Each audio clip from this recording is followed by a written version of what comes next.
සුන්බුන් ඒ මේ රටේ ජනාධිපති තමන්ගේ පක්ෂය හැර අනිත් පක්ෂවලට ඡන්දය දීපු මිනිස්සුන්ව හඳුන්වන්න යොදාගත්ත වචනේ.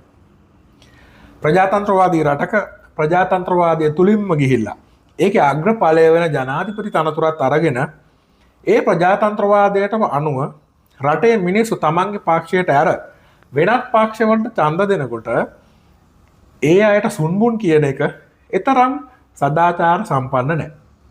ඉතින් මේ ප්‍රජාතන්ත්‍රවාදී ක්‍රමයක් ඇතුලේ අනිවාර්යයෙන්ම පක්ෂ වගේම විපක්ෂ තියෙනවා. පක්ෂ ගොඩකට ඕන කෙනෙකුට ඡන්ද දෙන්න නිදහස තියෙනවා. ඒක මහ ජනතාවගේ පරමාධිකාරී බලය. ඉතින් තමන්ගේ පක්ෂයට ඡන්ද දෙන අය හොඳ වෙලා අනිත් පක්ෂවලට ඡන්ද දෙන අයට මේ සුන්බුන් කිව්වහම ඒක වැරදි කතාවක්. ඒක සදාචාර සම්පන්න නැහැ. ඒකට ස්වභාව ධර්මය ඔහුට දීපු දඬුවම තමයි අනේ ඒ සුන්බුන් ටිකක්ම එකතු කරගෙන අර ප්‍රාදේශීය සභාවල නගර සභාවල බලය පිහිටුවන්න වෙච්ච එක. ඒකත් ප්‍රසිද්ධියේ නෙමෙයි රහස් ඡන්දවලින්.